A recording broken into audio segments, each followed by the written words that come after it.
নমস্কার বন্ধুরা, আপনাদের সকলকে আমাদের চ্যানেল তাসনোভা ভয়েসে আন্তরিকভাবে স্বাগত জানাই। আজকের এই গল্পে আপনাদের নিয়ে যাবে হাড় কাঁপানো শীতের রাতে বেসমেন্টের অন্ধকারে মৃত্যুর দুয়ারে দাঁড়িয়ে দুই বৃদ্ধ বাবা মা। লোভী ছেলে আর তার নিষ্ঠুর বউয়ের হাতে বাড়ি, টাকা সব হারিয়ে শুধু কাঁপা হাত আর ভাঙা হৃদয় নিয়ে। কিন্তু কেউ জানত না সেই নীরব বাবা আসলে এক ভয়ঙ্কর প্রতিশোধের চতুর খেলা খেলছেন।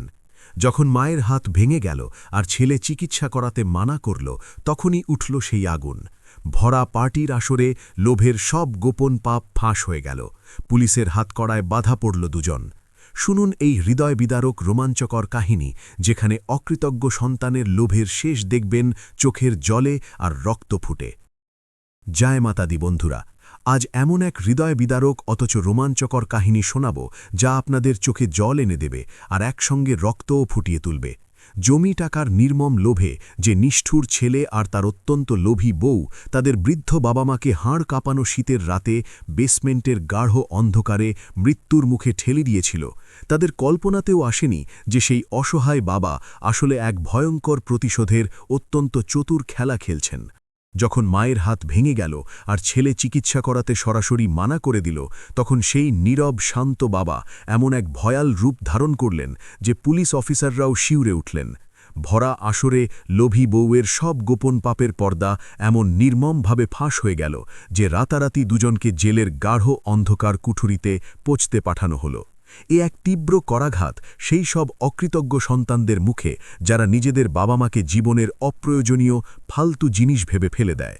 মানুষ তো সারা জীবন সন্তানদের জন্য নিজের এক একটা ইচ্ছা, এক একটা স্বপ্নকে বিসর্জন দিয়ে যায়, কিন্তু সেই সন্তানরাই যখন বড় হয়ে নিজেদের পায়ে দাঁড়ায়, তখন তাদের কাছে বাবা মায়ের কাঁপা হাত আর তাদের বার্ধক্য নিজেদের সামাজিক স্টেটাসের বিরুদ্ধে একটা বিরক্তিকর বোঝা মনে হতে শুরু করে। এই কাহিনী কোনো খবরের কাগজের ছোট খবর নয়। এটি সেই কষ্টের চরম সীমা যেখানে একজন বাবা নিজেরই রক্তের সম্পর্ককে রাস্তায় ভিক্ষা করার জন্য ছেড়ে দিতে বাধ্য হয়ে গেলেন। রাজেশ কুমারজি একজন রিটায়ার্ড ব্যাংক ম্যানেজার ছিলেন, আর তার স্ত্রী উমা দেবী ছিলেন এক অত্যন্ত সহজ সরল ঘরোয়া মহিলা। দুজনেই নিজেদের সারা জীবন তাদের একমাত্র ছেলে সঞ্জয়কে একজন সফল মানুষ বানাতে নিজেদের সবকিছু উৎসর্গ করে দিয়েছিলেন। রাজেশ কুমারজি নিজের যৌবনে কখনো নিজের জন্য নতুন কোনো স্যুট কেনেননি। উমাদেবী কখনো নিজের জন্য নতুন কোনো গয়না বানাননি। তাদের একটাই স্বপ্ন ছিল যে তাদের ছেলে সমাজে বড় নাম কামাবে। সঞ্জয় একটি বড় কোম্পানিতে ম্যানেজার হয়ে গেল, আর তার বিয়ে অনিতা নামের এক মেয়ের সাথে হয়ে গেল।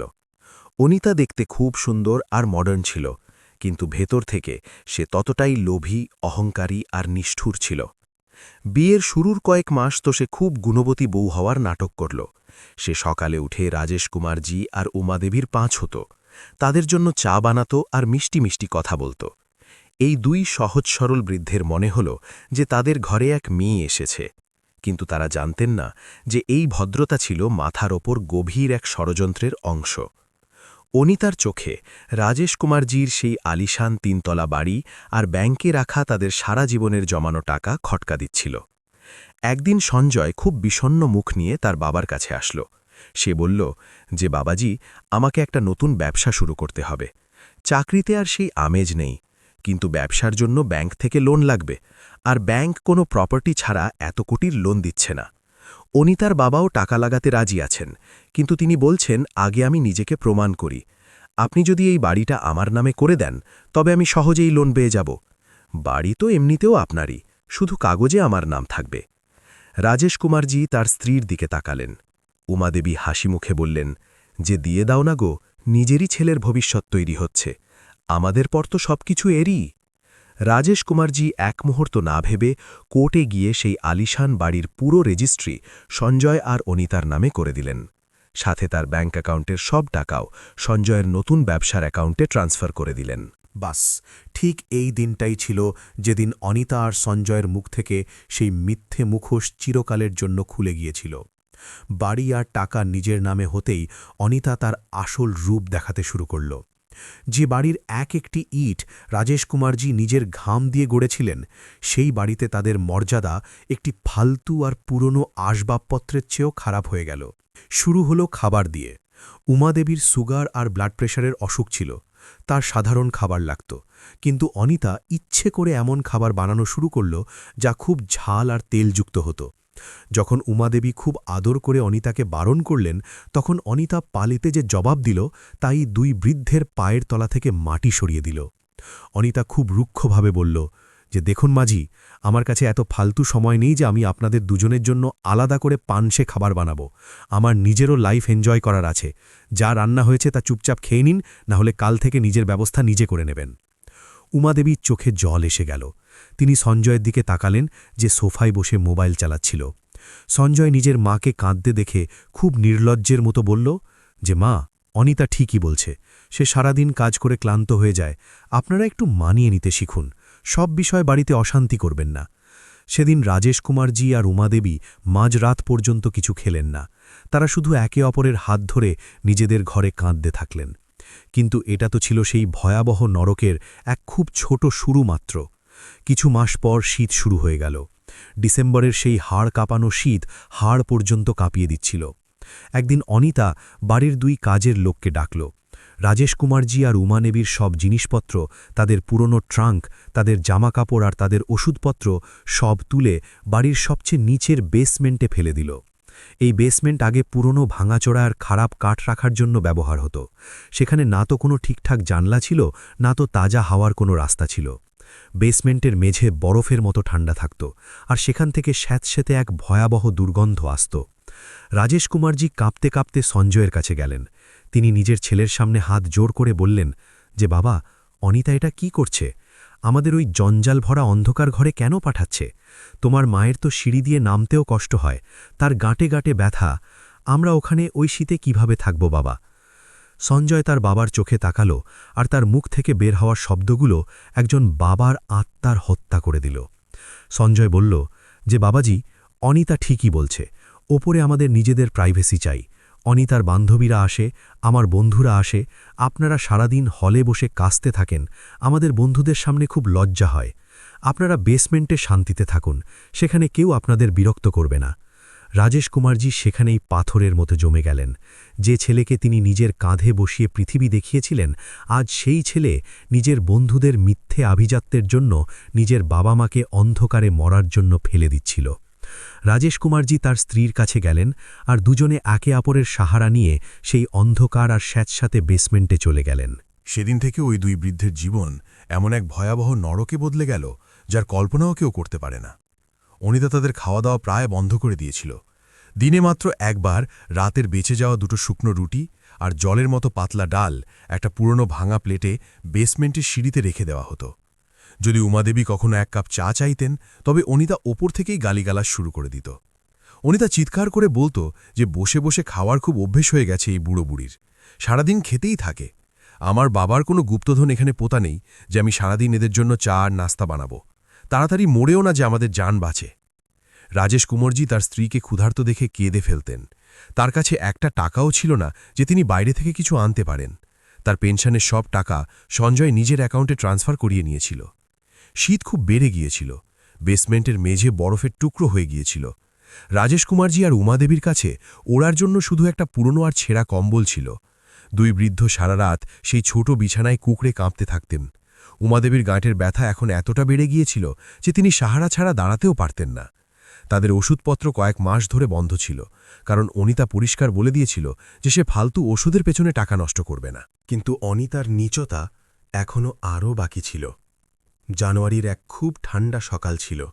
অনিতা তার কিটি পার্টির বান্ধবীদের বাড়িতে ডেকেছিল। কাজের মেয়েটি সেদিন ছুটিতে ছিল। অনিতা উমাদেবীকে বেসমেন্ট থেকে উপরে ডাকল। উমাদেবী শীতে কাঁপছিলেন। তিনি একটি পুরনো শাল জড়িয়েছিলেন। অনিতা রান্নাঘরের দিকে ইশারা করে খুব নিষ্ঠুরভাবে বলল যে, আমার বান্ধবীরা আসতে চলেছে, আর সিঙ্কে এঁটো বাসনের পাহাড় জমে আছে। জল খুব ঠান্ডা, তাই আমার হাত নষ্ট হয়ে যাবে। আপনি চুপচাপ গিয়ে সব বাসন মেজে ফেলুন। একটা বাসনও যদি নোংরা পাই, তবে আজ রাতের খাবারও পাবেন না।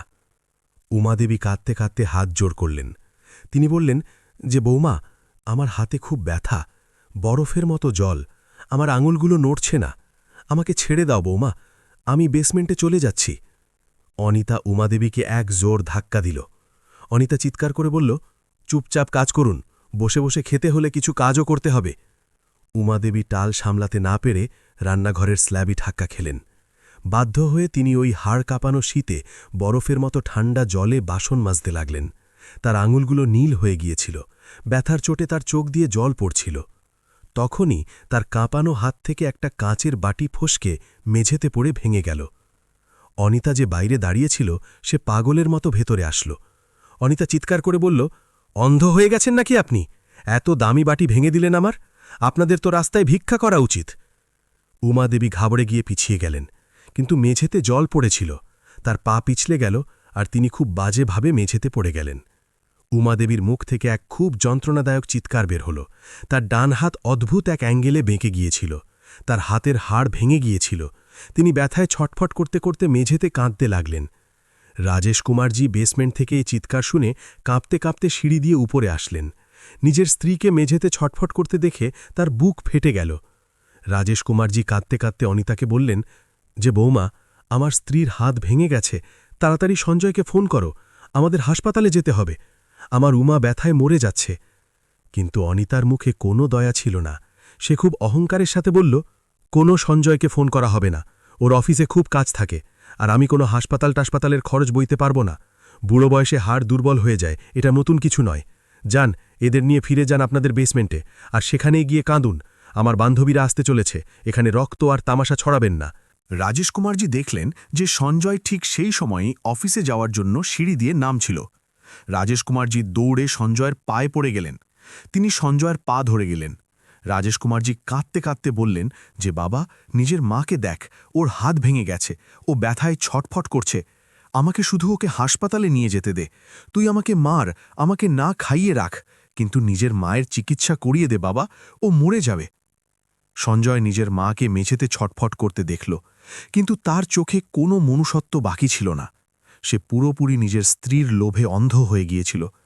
সঞ্জয় তার বাবাকে ধাক্কা দিয়ে বলল যে, বাবাজি, আপনারা প্রতিদিন কোনো না কোনো নতুন ড্রামা শুরু করেন, আমাকে খুব জরুরি মিটিংয়ে যেতে হবে। অনিতা ঠিকই বলছে, আমি এই ফালতু চিকিৎসায় টাকা নষ্ট করতে পারবো না, ব্যথার কোনো ট্যাবলেট দিয়ে দিন, এদের ঠিক হয়ে যাবে, আমার দেরি হচ্ছে। সঞ্জয় নিজের মায়ের দিকে একবারও না তাকিয়ে নিজের ল্যাপটপ ব্যাগ নিয়ে বাড়ি থেকে বেরিয়ে গেল। রাজেশ কুমারজি সেখানেই মেঝেতে বসে রইলেন। তার চোখের জল হঠাৎ শুকিয়ে গেল। তিনি তার ছটফট করা স্ত্রীকে দেখলেন, ওই অনিতাকে দেখলেন যে নির্লজ্জের মতো হাসতে হাসতে নিজের ঘরে যাচ্ছিল। আর তারপর সেই দরজাটি দেখলেন যেখান দিয়ে তার ছেলে তাদের মরার জন্য ছেড়ে চলে গিয়েছিল। সেই মুহূর্তে রাজেশ কুমারজির ভেতরের সেই সোজা, অসহায় আর নিরুপায় বাবাটি চিরকালের জন্য মরে গেল। তিনি তার স্ত্রীকে তুললেন আর খুব কষ্টে সাহারা দিয়ে বেসমেন্টে ফিরিয়ে নিয়ে গেলেন। তিনি তার স্ত্রীর ব্যথা কমানোর জন্য তার হাতে একটি পুরনো ওড়না বাঁধলেন। রাজেশ কুমারজি সেদিন কাঁদলেন না। তার বুকে এক গভীর আর ভয়াবহ নিস্তব্ধতা ছেয়ে গেল, যা কোনো বড় আর বিনাশকারী তুফানের আসার আগের সংকেত হয়। অনিতা আর সঞ্জয়ের মনে হয়েছিল যে এই দুই বৃদ্ধ এখন পুরোপুরি ভেঙে পড়েছেন, আর যে সাজাই এদের দেওয়া হবে তা চুপচাপ সহ্য করে নেবেন। কিন্তু তারা এটা ভুলে গিয়েছিলেন যে রাজেশ কুমারজি একজন রিটায়ার্ড ব্যাংক ম্যানেজার ছিলেন। তিনি সারা জীবন কাগজ আর আইনের সাথে কাজ করেছেন। যখন তিনি নিজের প্রপার্টি সঞ্জয়ের নামে করেছিলেন, তখন তিনি এক খুব গভীর আর আইনি চাল চলেছিলেন, যা সঞ্জয় আর অনিতার লোভী মস্তিষ্কের বুঝের বাইরে ছিল। আর এখন সেই সময় এসে গিয়েছিল যখন রাজেশ কুমারজিকে সেই ভয়াবহ চালটি চলতে হতো। পরের দুদিন পর্যন্ত রাজেশ কুমারজি চুপচাপ সবকিছু সহ্য করলেন। তিনি অনিতার প্রতিটি কটু কথা শুনলেন, নিজের স্ত্রীর কষ্ট অনুভব করলেন, আর এক খুব কৌশলী উপায়ে নিজের বেসমেন্টের এক পুরনো ট্রাঙ্ক থেকে কিছু আইনি কাগজপত্র বের করলেন। তৃতীয় দিনের সন্ধ্যায় সঞ্জয় আর অনিতা নিজেদের বাড়িতে এক খুব বড় পার্টি রেখেছিল। সঞ্জয় প্রমোশন পেয়েছিল, আর সে নিজের বস, নিজের বন্ধু আর অনিতার আত্মীয়দের সামনে নিজের ঐশ্বর্য দেখাতে চাইছিল। পুরো বাড়ি উজ্জ্বল আলোয় জগমগ করছিল। দামি মদের বোতল খোলা হয়েছিল, হরেক রকমের খাবার তৈরি হয়েছিল। হলে শহরের অনেক নামী মানুষ এসেছিলেন। সঞ্জয় আর অনিতা খুব দম্ভের সাথে অতিথিদের স্বাগত জানাচ্ছিল, আর নিজেদের এই কোটি টাকার বাড়ির প্রশংসা কুড়োচ্ছিল। তখনই বাড়ির বাইরে পুলিশের 3টি গাড়ির সাইরেনের শব্দ শোনা গেল। নীল আর লাল আলো বাড়ির জানলা দিয়ে ভেতরে ঝিলিক দিতে লাগল। হলে বাজতে থাকা মিউজিক হঠাৎ থেমে গেল। সবার নজর প্রধান দরজার দিকে ঘুরে গেল। দরজা খুলল, আর পুলিশের একটি পুরো টিম বাড়ির ভেতরে প্রবেশ করল। তাদের সাথে কিছু বড় সরকারি অফিসার আর একজন খুব নামী উকিলও ছিলেন। সঞ্জয় আর অনিতার হাত থেকে মদের গ্লাস ছিটকে মেঝেতে পড়ে গেল। পুলিশ দেখে তাদের মুখ শুকিয়ে গেল। সঞ্জয় আমতা আমতা করে এগিয়ে আসলো। সে বলল, ইন্সপেক্টর সাহেব, এটা কি অভদ্রতা? আমার বাড়িতে পার্টি চলছে আর আপনারা বিনা অনুমতিতে ভেতরে কিভাবে আসলেন? আপনারা জানেন আমার এখানে কারা কারা অতিথি হয়ে এসেছেন? পুলিশ ইন্সপেক্টর খুব ঠান্ডা আর শক্ত গলায় বললেন যে, মিস্টার সঞ্জয়, আমাদের এতে কোনো মাথা ব্যথা নেই যে আপনার এখানে কে এসেছে। আমরা এখানে এই বাড়ির আসল মালিকের ডাকে এসেছি। অনিতার সাথে সাথে নিজের মেজাজ দেখিয়ে বলল যে, আসল মালিক? এই বাড়ি আমার আর আমার স্বামীর নামে। এর কাগজ আমাদের কাছে আছে। আপনারা এখান থেকে বাইরে যান, না হলে আমি আপনাদের সবার চাকরি খেয়ে নেব। তখনই পেছন থেকে একটি আওয়াজ আসল, যা পুরো হলের অতিথিদের এবং সঞ্জয় ও অনিতার আত্মা কাঁপিয়ে দিল। এই বাড়ি তোমার নয়, আর তোমার এই দেমাগ এখন আর মাত্র কয়েক মিনিটের অতিথি। সবাই ঘুরে দেখল, সিঁড়ি দিয়ে রাজেশ কুমারজি ওপরে আসছিলেন। তার সাথে তার স্ত্রী উমা দেবী ছিলেন, যার হাত ওড়না দিয়ে বাঁধা ছিল আর তার মুখে ব্যথা পরিষ্কার দেখা যাচ্ছিল। আজ রাজেশ কুমারজির হাঁটায় কোনো বার্ধক্যের দুর্বলতা ছিল না। তার মেরুদণ্ড একদম সোজা ছিল, আর তার চোখে এক এমন জ্বলন্ত আগুন ছিল যা দেখে সঞ্জয় এক পা পিছিয়ে গেল। সঞ্জয় ঘাবড়ে গিয়ে বলল যে, বাবাজি, আপনি এখানে কি করছেন? আর এই পুলিশ আপনি দেখেছেন? আপনার মাথা খারাপ হয়ে গেছে নাকি? যান, ফিরে যান আপনার বেসমেন্টে। নিচে বেসমেন্টে রাজেশ কুমারজি ধীরে ধীরে হেঁটে হলের মাঝখানে আসলেন। তিনি নিজের চোখে সঞ্জয়কে দেখলেন। আজ সেই চোখে কোনো ছেলের জন্য ভালোবাসা ছিল না, সেখানে শুধু একজন খুনির জন্য ঘৃণার আগুন জ্বলছিল। রাজেশ কুমারজি খুব গভীর আর ভয়াবহ গলায় বললেন যে, তুই ভেবেছিলি তুই আমার রক্ত জল করা কামাই আত্মসাৎ করবি আর আমাকে এক অন্ধকার ঘরে পচতে ছেড়ে দিবি?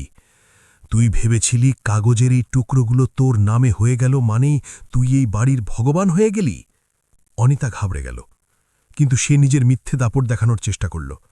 সে বলল যে, বুড়োটার মাথা খারাপ হয়ে গেছে। ইন্সপেক্টর সাহেব, ইনি আমার শ্বশুর। ওনার মানসিক অবস্থা ভালো না। আমরা তো ওনাকে খুব ভালোবেসে রেখেছি, কিন্তু উনি বিনা কারণে তামাশা করছেন। রাজেশ কুমারজির মুখে এক খুব যন্ত্রণাদায়ক আর ব্যঙ্গাত্মক হাসি আসল।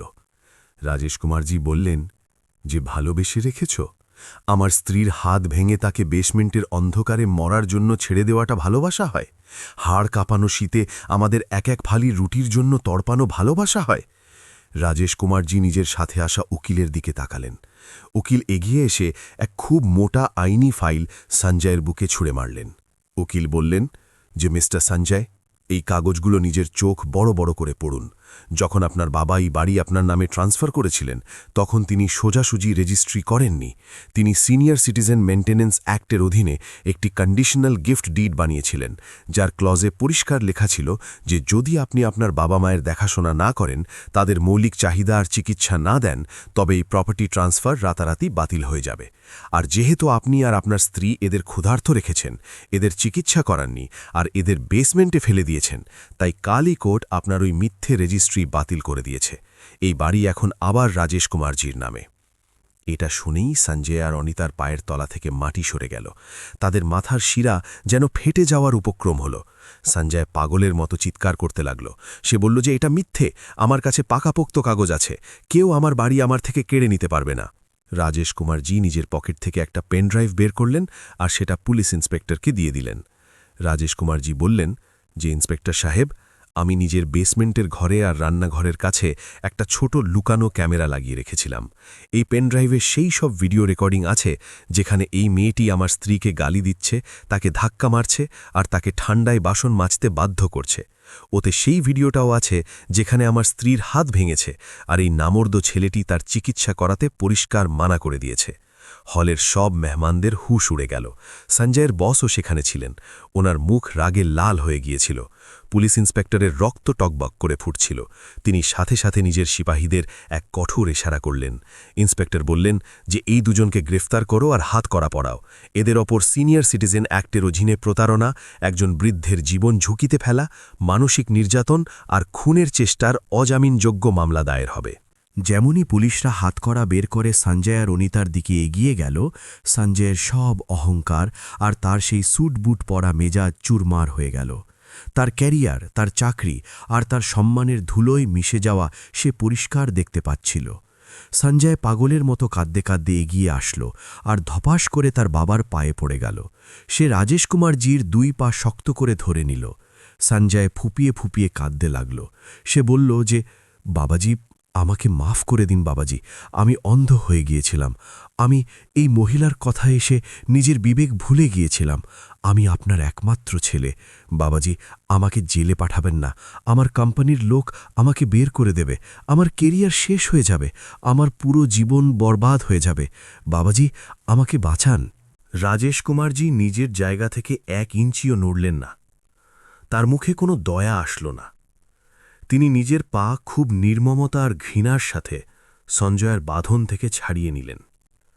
রাজেশ কুমারজি গর্জে উঠে বললেন, যে ছেলে? কোন ছেলে? আমার কোনো ছেলে নেই। আমার ছেলে তো সেই অভিশপ্ত দিনেই মরে গিয়েছিল, যেদিন সে নিজের জন্মদাত্রী মাকে মেঝেতে ছটফট করতে দেখেও মুখ ঘুরিয়ে নিয়েছিল। যেদিন তুই তোর মায়ের চিৎকার শুনেও নিজের দরজা বন্ধ করে নিয়েছিলি, সেদিনই আমি তোকে নিজের মন থেকে কবর দিয়ে দিয়েছিলাম।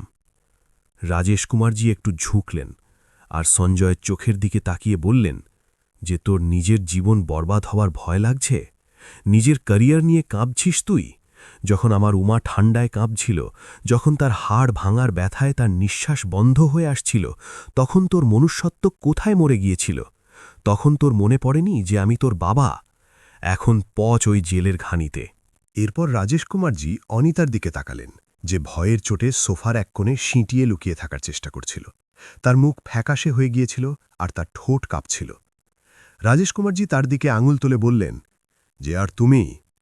তোমার মনে হতো তুমি এই বাড়ির মহারানী। তুমি আমার স্ত্রীকে বসে বসে খাওয়ার খোটা দিতে না। এখন তোমার সেই রাজত্ব শেষ হয়ে গেল। এখন তোমরা দুজনে জেলের অন্ধকার কুঠুরিতে পৌঁছবে আর নিজেদের কর্মের জন্য রক্তের অশ্রু ফেলবে। রাজেশ কুমারজি সোজা হয়ে দাঁড়িয়ে নিজের শেষ সিদ্ধান্ত শোনালেন, যা পাথরের রেখার চেয়ে কম কিছু ছিল না। তিনি বললেন, যে তোমাদের কাছে মাত্র 10 মিনিট সময় আছে। যে কাপড়গুলো এই মুহূর্তে তোমাদের শরীরে আছে, শুধু ওই কাপড়গুলো পরেই এই বাড়ি থেকে বেরিয়ে যাও। যদি তোমরা এই বাড়ির একটা সুঁই, একটাও গয়না বা একটা টাকাও নেওয়ার চেষ্টা করো, তবে আমি পুলিশের সামনে তোমাদের নামে ডাকাতি আর চুরির মামলাও ঠোকে দেব। বের হও আমার বাড়ি থেকে। এটা শুনেই অনিতা পাগলের মতো চিৎকার করে কাঁদতে লাগল। অনিতার নিজের দামি গয়না, নিজের ডিজাইনের কাপড় আর নিজের সিন্দুকের কথা মনে আসলো। সে দিশে হারা হয়ে নিজের বেডরুমের দিকে দৌড়ানোর চেষ্টা করতে লাগল। অনিতা চিৎকার করছিল, চেঁচাচ্ছিল, না, আমার গয়না ভেতরে আছে, আমার জিনিসপত্র ভেতরে আছে, আমি এভাবে যেতে পারবো না। কিন্তু সেখানে দাঁড়িয়ে থাকা মহিলা পুলিশ সাথে সাথে এগিয়ে এসে অনিতাকে পেছন থেকে তার চুল শক্ত করে ধরে নিলেন আর তাকে এক জোর ঝটকা দিয়ে পেছনের দিকে টেনে নিলেন। মহিলা পুলিশ খুব কঠোর গলায় বললেন, যে চুপচাপ সোজা হয়ে দাঁড়িয়ে থাক, না হলে এখানেই মেরে তোর পিঠের ছাল তুলে দেব আর ঘষ্টাতে ঘষ্টাতে থানায় নিয়ে যাব। যখন একজন বৃদ্ধা স্বাদ ভেঙেছিল, তখন মনুষ্যত্ব মনে আসেনি? এখন চুপচাপ দরজার দিকে চল। 10 মিনিটের মধ্যে সঞ্জয় আর অনিতাকে পুলিশরা কলার ধরে আর ধাক্কা মেরে সেই বাড়ি থেকে বের করে দিল। যে মেহমানরা পার্টিতে এসেছিলেন, তারা সবাই ওই দুজনের ওপর থুতু দিচ্ছিলেন। সঞ্জয়ের বস সেখানেই সবার সামনে সঞ্জয়কে চাকরি থেকে বের করে দেওয়ার ঘোষণা করে দিলেন। সঞ্জয় আর অনিতা সমাজের সামনে মাথা তোলার যোগ্য বেঁচে থাকল না। সঞ্জয় লজ্জার চোটে নিজের মুখ 2 হাত দিয়ে লুকিয়ে নিয়েছিল। তার সেই সব অহংকার, তার সেই সব দম্ভ আর সেই দাপট, যা সে নিজের বাবাকে বেসমেন্টে পাঠানোর সময় দেখিয়েছিল, আজ সেই রাস্তার ধুলোয় মিশে ছাই হয়ে গিয়েছিল। রাজেশ কুমারজি নিজের স্ত্রী উমাদেবীর হাত ধরলেন আর তাকে সম্মানের সাথে সেই বাড়ির সবচেয়ে বড় বেডরুমে ফিরিয়ে নিয়ে গেলেন। পুলিশ উমাদেবীর চিকিৎসা করানোর জন্য সাথে সাথে একজন ডাক্তারকে বাড়িতে ডেকে নিয়েছিল। রাজেশ কুমারজি সেই বাড়ির প্রধান দরজায় দাঁড়িয়ে ওই দুজনকে পুলিশের গাড়িতে যেতে দেখলেন। তার মুখে আজ কোনো জল ছিল না, বরং সেই স্বাধীনতা আর সেই ন্যায়ের প্রশান্তি ছিল, যা তিনি নিজে নিজের ক্ষমতায় অর্জন করেছিলেন। সঞ্জয় আর অনিতার জেল হয়ে গেল। তাদের কাছে না তো কোনো টাকা ছিল, না মাথা গোজার মতো কোনো ছাদ ছিল, আর না সমাজে কোনো সম্মান বাকি ছিল। অনিতার লোভ তাকে আর তার স্বামীকে এমন এক অন্ধকার গর্তে ঠেলে দিয়েছিল, যেখান থেকে বাইরে বেরোনোর কোনো রাস্তা, কোনো আশা বাকি ছিল না। এখন তাদের সারা জীবন উকিলদের চক্কর কাটতে হবে, পুলিশের গালি খেতে হবে আর জেলের ঘানি টানতে হবে। এই কাহিনী এই সমাজের মুখে এক খুব বড় আর কড়া চর। আজকের সময়ে যখন সন্তানরা একটু বড় আর সফল হয়ে যায়, তখন তাদের মনে হতে থাকে যে তাদের বাবা মা অশিক্ষিত, পুরনো ধ্যান ধারণার আর বাড়ির একটা ফালতু জিনিস। তারা এটা ভুলে যায় যে দামি চেয়ারে বসে তারা আজ পৃথিবীর ওপর হুকুম চালাচ্ছে, সেই চেয়ারের দাম তাদের বাবা মা নিজের পুরো যৌবন আর নিজের ঘাম দিয়ে চুকিয়েছেন। টাকার লোভ আর নিজের একটা মিথ্যে আভিজাত্যের নেশায় মানুষ এতটাই অন্ধ হয়ে যায় যে তাদের সেই দুর্বল হাতগুলোর কাঁপুনি দেখা যায় না, যারা তাদের প্রথমবার হাঁটতে শিখিয়েছিল। কিন্তু তারা এটা ভুলে যায় যে ভগবানের লাঠিতে কখনো কোনো শব্দ হয় না। যখন একজন বৃদ্ধের মন ভেঙে যায়, যখন তার চোখ থেকে অসহায়তা আর ব্যথার জল মাটিতে পড়ে, তখন তার দীর্ঘশ্বাস সরাসরি আকাশ পর্যন্ত পৌঁছায়। আর যখন ওপরওয়ালার বিচার হয়, তখন তা এতটাই ভয়াবহ, এতটাই নিখুঁত আর এতটাই যন্ত্রণাদায়ক হয় যে মানুষের কাছে নিজের মৃত্যুও এক ছোট সাজা মনে হতে থাকে। যারা নিজেদের বাবা মাকে কষ্ট দেয়, তাদের এই দুনিয়াতেই সেই নরক ভোগ করতে হয় যার কোনো কল্পনাও কেউ করতে পারে না। বাবা মায়ের দোয়া যদি মানুষকে মাটি থেকে তুলে আকাশের তারা পর্যন্ত পৌঁছে দিতে পারে, তবে মনে রাখবেন, তাদের অভিশাপ আর তাদের চোখের জল মানুষকে আকাশ থেকে সরাসরি সেই নোংরা ড্রেনে ফেলে দেয়, যেখান থেকে ওঠার কোনো সুযোগ কখনো কেউ পায় না।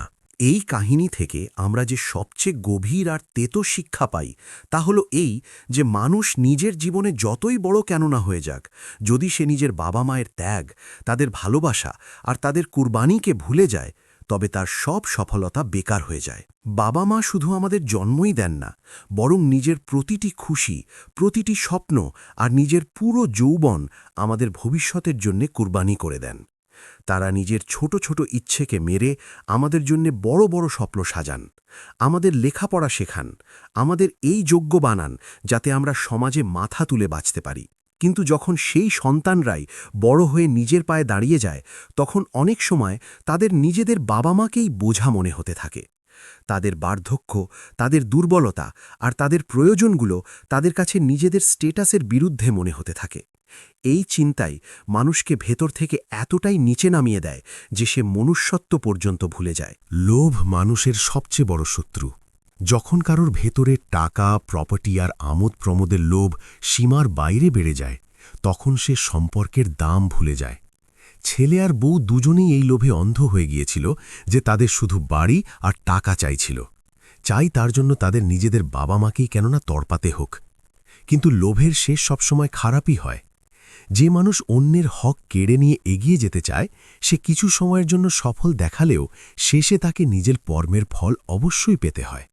এই কাহিনীতে আরও একটি খুব বড় শিক্ষা হল এই যে অত্যাচারকে সবসময় সহ্য করতে থাকা সাহসিকতা নয়, বরং অনেক সময় সঠিক সময়ের জন্য অপেক্ষা করাও হয়। রাজেশ কুমারজি সাথে সাথে রাগে কোনো পদক্ষেপ নেননি, বরং তিনি সঠিক সময় আর সঠিক পদ্ধতির জন্য অপেক্ষা করেছেন। তিনি আইনের সাহায্য নিয়েছেন আর প্রমাণ জোগাড় করেছেন। এর থেকে এই শিক্ষা পাওয়া যায় যে যখন আমাদের সাথে ভুল হচ্ছে, তখন আমাদের আবেগে ভেসে ভুল সিদ্ধান্ত নেওয়া উচিত নয়, বরং বুদ্ধিমত্তা আর ধৈর্যের সাথে সঠিক রাস্তা বেছে নেওয়া উচিত। বিচার পেতে দেরি হতে পারে, কিন্তু যদি মানুষ সঠিক পদ্ধতিতে লড়াই করে, তবে বিচার অবশ্যই পাওয়া যায়। আইন আর অধিকার সম্পর্কে জ্ঞান থাকা কতটা জরুরি, বিশেষ করে বৃদ্ধদের জন্য? যদি রাজেশ কুমারজির নিজের অধিকার আর আইন সম্পর্কে ধারণা না থাকত, তবে হয়তো তিনি সারা জীবন ওই নরকে বাঁচতে বাধ্য হতেন। তাই প্রতিটি মানুষের নিজের অধিকার সম্পর্কে সচেতন থাকা উচিত, যাতে কেউ তার ভুল ফায়দা তুলতে না পারে। বাবা মা নিজের সন্তানদের কোনো শর্ত ছাড়াই ভালোবাসেন, কিন্তু যখন সেই সন্তানরাই তাদের ফিরিয়ে দেয়, তখন তাদের মন ভেতর থেকে ভেঙে যায়। তাদের অভিশাপ বা তাদের দীর্ঘশ্বাস খুব ভারী পড়ে। এটা কোনো অন্ধবিশ্বাস নয়, বরং একটি আবেগীয় সত্য যে যখন কেউ নিজের বাবা মাকে দুঃখ দেয়, তখন সে নিজেও কখনো সত্যিকারের খুশি পেতে পারে না। তার জীবনে কোনো না কোনো রূপে দুঃখ অবশ্যই ফিরে আসে। ছেলে আর বউ সমাজে নিজেদের সম্মান আর প্রতিপত্তি দেখানোতে ব্যস্ত ছিল, কিন্তু তাদের ভেতরের সত্যটা খুব নোংরা ছিল। যখন সত্যিটা সবার সামনে আসলো, তখন তাদের সব লোক দেখানো ভাব এক পলকে শেষ হয়ে গেল। এর থেকে এই শিক্ষা পাওয়া যায় যে মানুষকে সব সময় সত্য আর সৎ থাকতে হবে, কারণ মিথ্যে আর লোক দেখানো ভাব বেশি সময় পর্যন্ত লুকিয়ে থাকতে পারে না। শেষে এই কাহিনীর সবচেয়ে বড় বার্তা এটাই যে আমাদের নিজেদের বাবা মায়ের সম্মান করা উচিত, তাদের সেবা করা উচিত, আর তাদের বার্ধক্যকে সহজ করে তোলা উচিত। যেভাবে তারা আমাদের ছোটবেলায় সামলেছিলেন, ঠিক সেভাবেই আমাদেরও দায়িত্ব যে আমরা তাদের দুর্বল সময় তাদের সাহারা হই। টাকা, প্রপার্টি আর কেরিয়ার জীবনের অংশ, কিন্তু সম্পর্ক আর মনুষ্যত্ব তার চেয়ে অনেক বেশি গুরুত্বপূর্ণ। যদি মানুষ নিজের বাবা মায়ের সম্মান না করতে পারে, তবে তার সব অর্জন বেকার। জীবনের সবচেয়ে বড় সম্পদ টাকা নয়, বরং নিজের বাবা মায়ের আশীর্বাদ। যারা এই সত্যটি বুঝে নেয়, তাদের জীবন খুশিতে ভরে থাকে, আর যারা একে অবহেলা করে, তারা শেষে অনুশোচনা আর ব্যথা ছাড়া কিছুই পায় না। আশা করি আপনাদের এই কাহিনী পছন্দ হয়েছে। ধন্যবাদ।